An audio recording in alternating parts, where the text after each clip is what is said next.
Hey everybody, it's Pastor Renee McIntyre from Trumpet of Truth Christian Ministries in Woodstock, Ontario, and I'm really excited about this interview today. I've asked my friend Doug Sharp to come and speak with us about politics. Hey Doug, how are you? I'm doing well. Thanks for having me. The first one that I want to ask you is, because this is the big one, so I'm just going to kick it off with the big one. Is it okay for pastors to talk about politics with their congregations? Okay. That's a great question. And just to maybe put a bit of a definition on the word politics, because that means different things to different people. Some people, the word politics means a bunch of people get in a room and argue about who should win and who should be in power and things like that. But that's not how I view politics at all. Politics to me, and what it actually is, it is simply the process by which we as citizens transfer authority to civil government to act in a beneficial way for the greater good of society. In other words, it's just a process. And that process of politics is one that we can choose to engage in or not. And let's take a look at perhaps some of the reasons why we should engage, because that's really the thing that I'm selling these days is engagement. There's going to be someone in government that is going to be making decisions. Somebody is going to end up at the helm of government and making decisions about the care of our neighbor.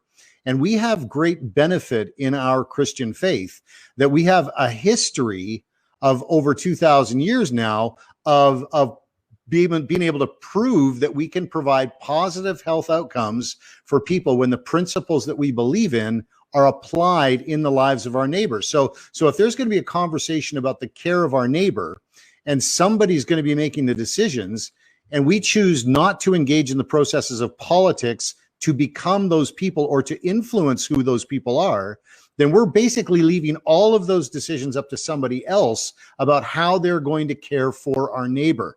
Now, the problem with that is we're actually called to care about our neighbor.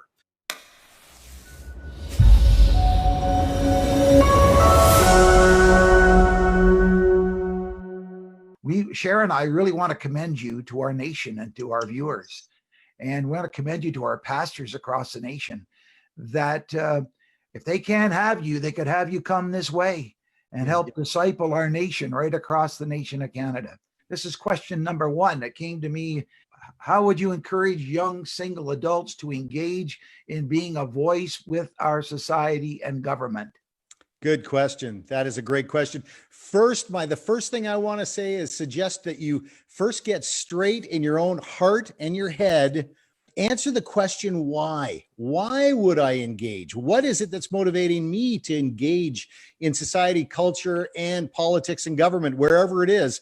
Because for me, for example, it's Luke 10, verses 25 to 37. I believe that every day when I get out of bed, that my feet land on the road between Jerusalem and Jericho. And on that road, just like in the Good Samaritan, the parable of the Good Samaritan, I believe that I'm going to encounter people that are injured on that road that have been set upon by thieves. Yes. So I actually look and scan for what it is that's injuring people. And I discovered in my own life that the decisions in politics and of elected people actually have the capacity to injure people. So that's what motivates me to do what I do. But what's your motivation? Second, I identify those people in your sphere of influence as young people. Reach out to people that might share your views and values and connect with them and say, hey, do you mind if we gather around together around these ideas? And if I see an opportunity where we can connect on them and advance the things that we believe in collectively, can we talk? And get their permission to stay in touch with them, and then align with people outside of your sphere of influence and grow your sphere of influence and the amount of influence you have in the areas that you believe in by getting more and more people around you. Again, it's gathering people around positively expressed ideas that is really going to make the biggest impact.